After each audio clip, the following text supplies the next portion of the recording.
Ironic. Grey's Anatomy cast's Chortling laid bare Meg's miscarriage article was copied from the show. I knew about the plagiarized Eleanor Roosevelt piece, but all these other ones are mind-boggling.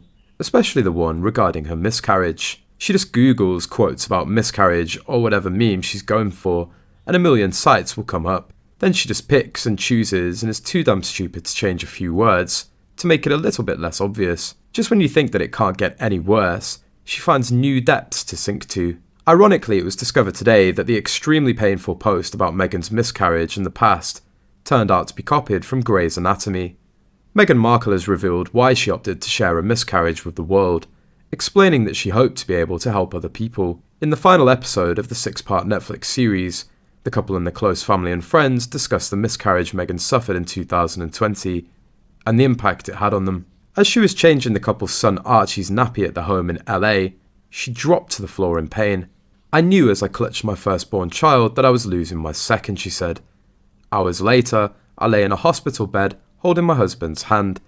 I felt the clamminess of his palm and kissed his knuckles, wet from both of our tears. Staring at the cold white walls, my eyes glazed over. I tried to imagine how we'd heal. So when I reveal things that are moments of vulnerability when it comes to having a miscarriage and maybe having felt ashamed about it, like it's okay, you're human, it's okay to talk about that.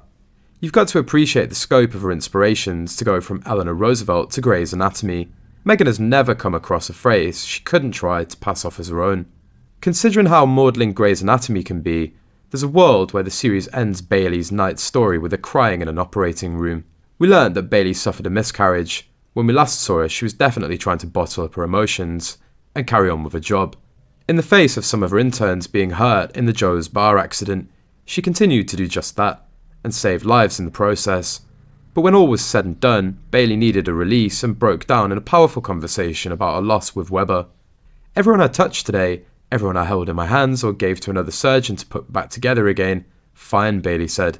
"But I made that fine, I made that work. I'm not fine. Her baby isn't fine and I can't even hold her in my hands. Or put her in someone else's hands who can put her back together again," Bailey cried. "She just was and now she isn't. And I can't do anything but just stand here and lose her." Collapsing into her colleague's arms, Bailey sobs, as did I. Later, Weber brings Meredith in to comfort a friend with a box of tissues and a box of donuts. Meredith holds Bailey's hands and says, "I had a miscarriage once, I never felt so lonely."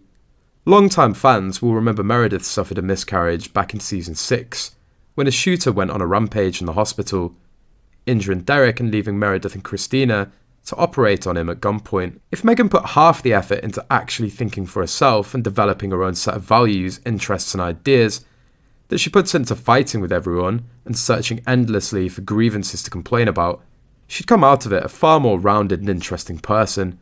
As it is, she spends all her time Googling herself, so she relies on a book of inspirational quotes to give her a superficial air of learning. She talks like she's got one of those uplifting thought of the day calendars.